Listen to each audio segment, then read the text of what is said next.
What's going on? Johnny J back at it again with another review, reaction, watch with me type of video. This right here is Berserk. I'm back at it with another Berserk video. This episode 6. So we got into Guts, aka the Black Swordsman, in the past few episodes.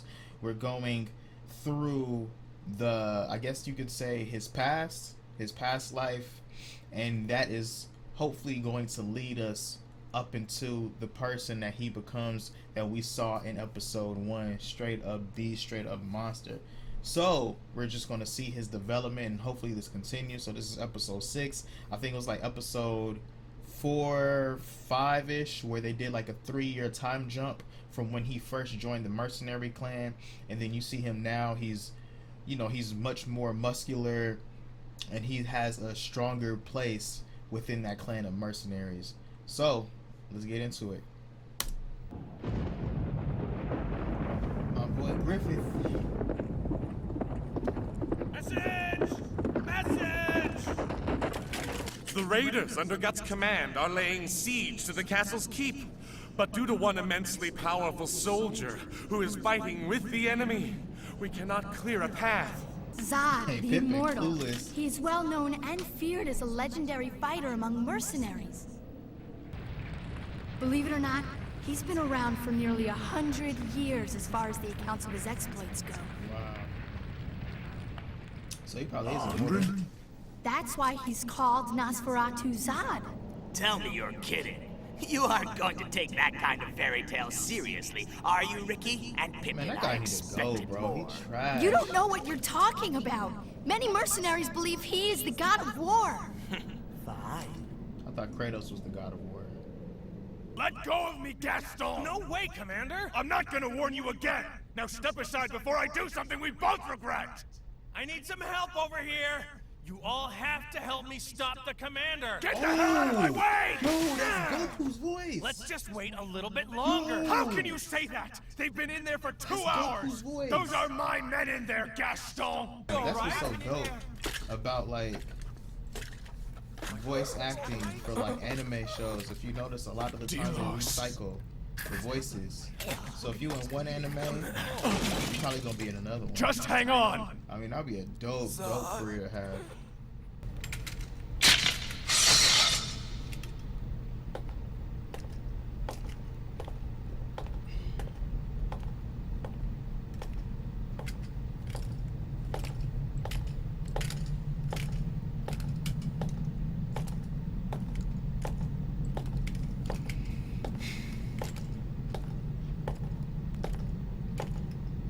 My God.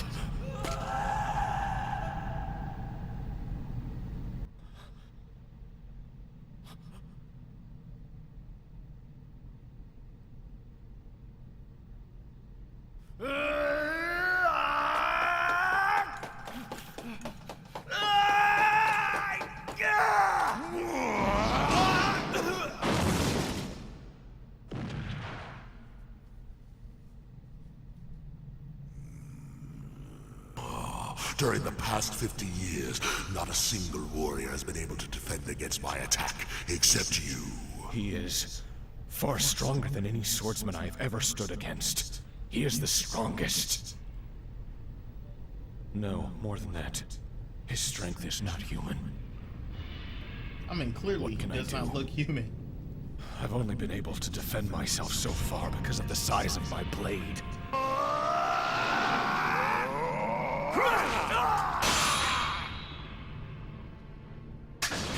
My sword! And he sliced that thing in half.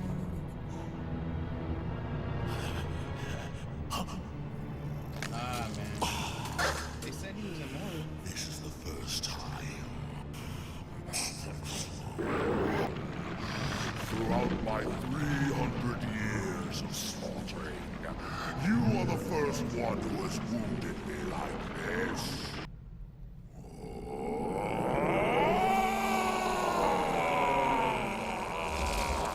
It's impossible. There's no way that a monster like this can exist.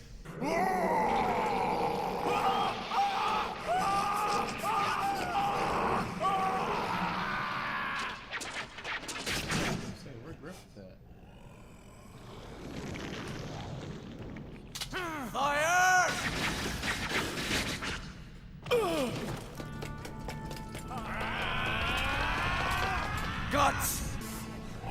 Fight on! You must fight with me until your body's torn apart. Ah! Take the right. Ready? Now!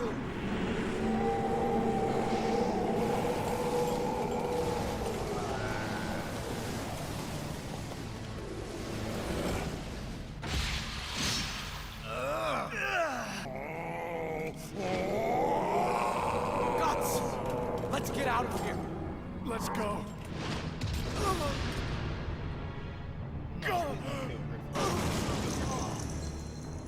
Griffin!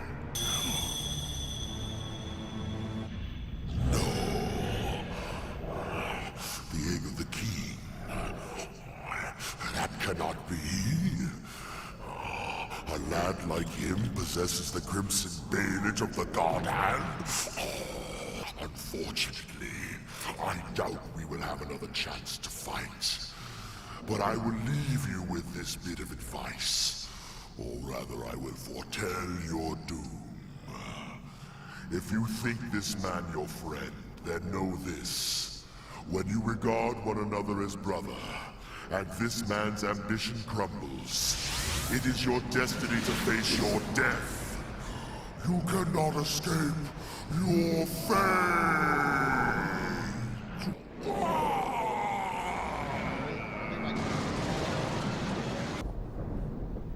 Death.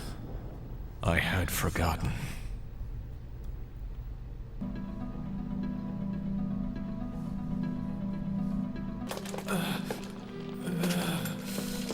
Are you okay, Guts? Yeah. Are you the only two survivors? He slaughtered everybody. Get away. Leave him alone. It's your fault. You put Griffith in danger. You almost got him killed.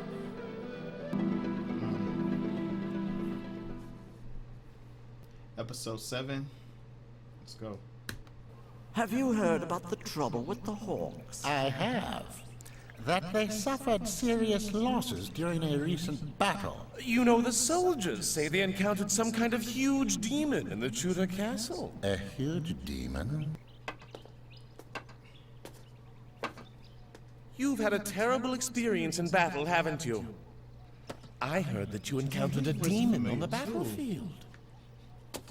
I wonder if the demon injured you.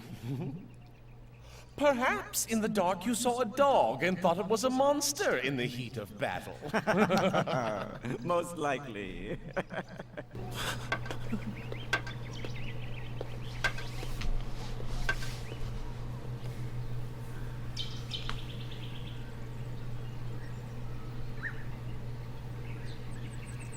Where are you going? Wait a minute! Wait! You weren't listening, were you? Yes, I was. So what? So what? Don't give me that. I'm telling you to wait here until Griffith finishes receiving his visitors. I don't give a damn about protocol. I'm going in to see my friend. Damn, Casca just knocked his ass out. Why does it always have to come down to this? And in spite of it all, why does Griffith value you so much? That was from the Boondocks. I guess I'll come back later.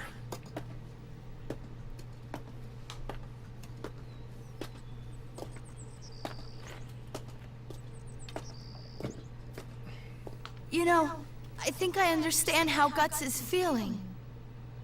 After all, Griffith has been unapproachable lately. You're certainly on edge. Griffith? You seem quite able, though you were beaten much more soundly than I. I swear, you are a tough one, Guts. I apologize about yesterday. I heard you all came to visit me. Those ministers, they visit me every single day, taking advantage of my weakened state. By the way, how did the fight end? Forgive me for not remaining conscious to help. It was because of that thing around your neck.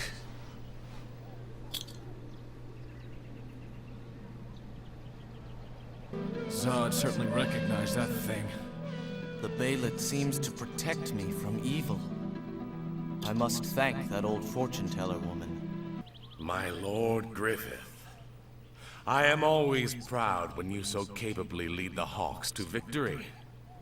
That is kind, Your Majesty. You know I wasn't always an old man. Seeing your dauntless courage in battle even makes me burn for a fight. It reminds me of my youth, when I fought alongside my subjects in the war. Majesty, you should not talk to a mere unit commander. It isn't done. I do not mind talking with him. I am, hence, greatly depending upon exceptional people like yourself, rather than the generals who belong to the aristocratic class and are tied up in old traditions. Once again, I am very much obliged, Your Majesty. Who is that lady over there? Oh, my daughter Charlotte. Wait, who is that? She is very shy. According to her, she is frightened of haughty warriors, so she rarely comes out of the palace. Charlotte, come over here. She is a very private person. Because she is my only daughter, I fear I've spoiled her.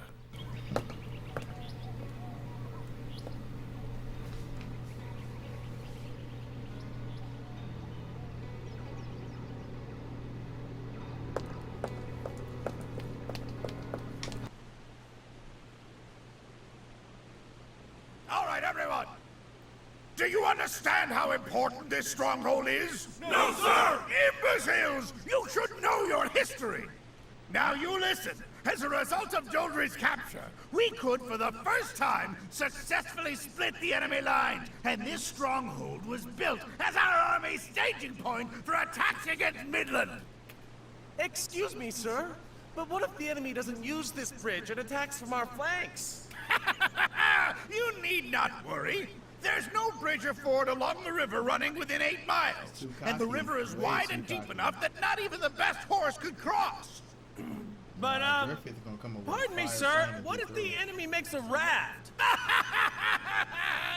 I don't know if you care, but even the heavy-equipped Golem Knights failed to capture that castle. Yeah, I heard they were severely damaged. It gets worse. Reportedly, 2/3 of the knights were defeated on the bridge. What?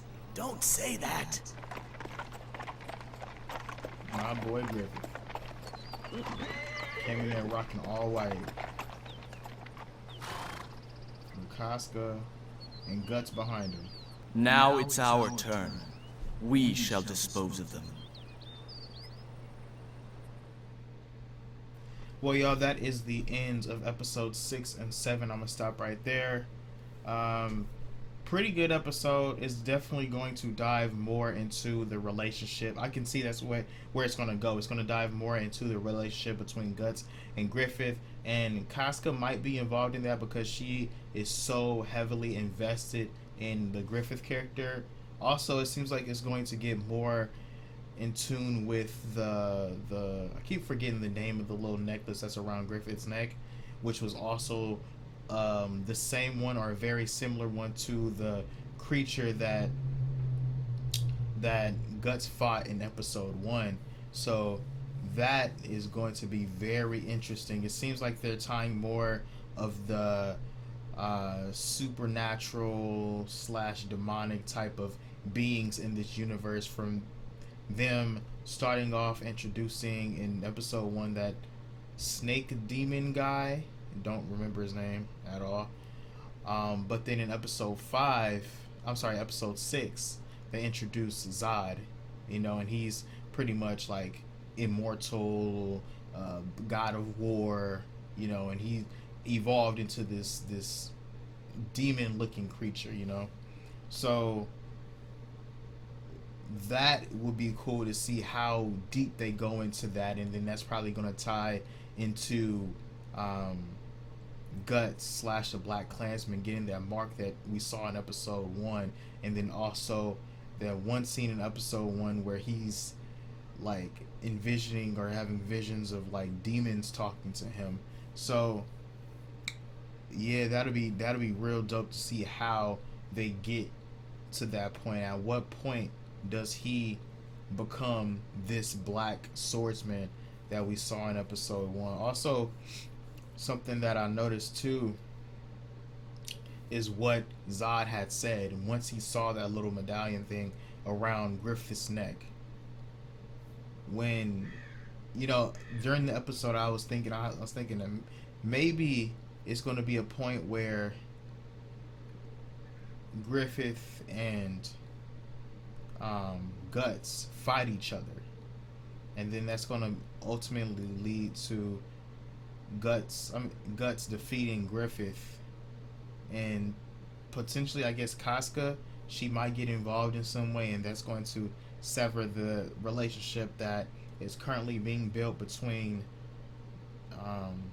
Guts, Casca, and Griffith, and then ultimately the rest of the mercenaries as well, the mercenary clan as well. So, you know, I'm just curious to see where they go, because it's just now starting to get into that supernatural element that I had just mentioned. So we'll see how deep it goes.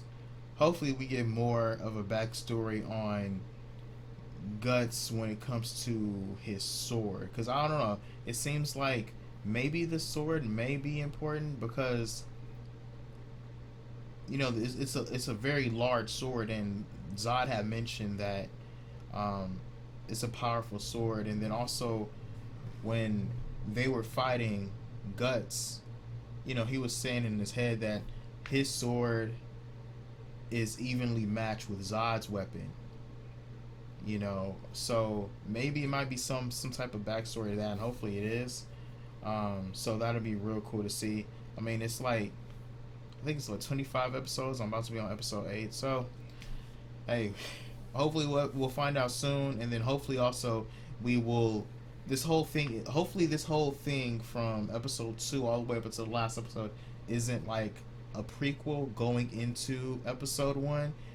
Hopefully they kind of stop around episode maybe like 20 or so, and then the last few episodes they go more into what they show in episode 1 / the now, so we can get more development on that. And hopefully Guts as a character during those last few episodes like redeems himself, because in episode 1 he really seemed by himself in a dark space, and it didn't seem like he redeems himself based on the experiences that he had. And I'm already predicting what's happening. Hopefully something similar like that happens, because he does seem like he's damaged mentally in episode 1, as far as like, you know, his relationships with people and how he's interacts with people. So I don't know, I have no idea, but hopefully I'm right. Hopefully I'm on the right path, but we will find out. Only episodes 6 and 7 that was reviewed today. We'll get into 8. So make sure you guys like, subscribe, follow me on my social media sites. Comment down below you guys' thoughts on this episode 6 and episode 7. And comment down below if you didn't see this, what you think will happen. Because I am starting to like this anime more and more and more. Anyways, this is Jonny J. I'm out.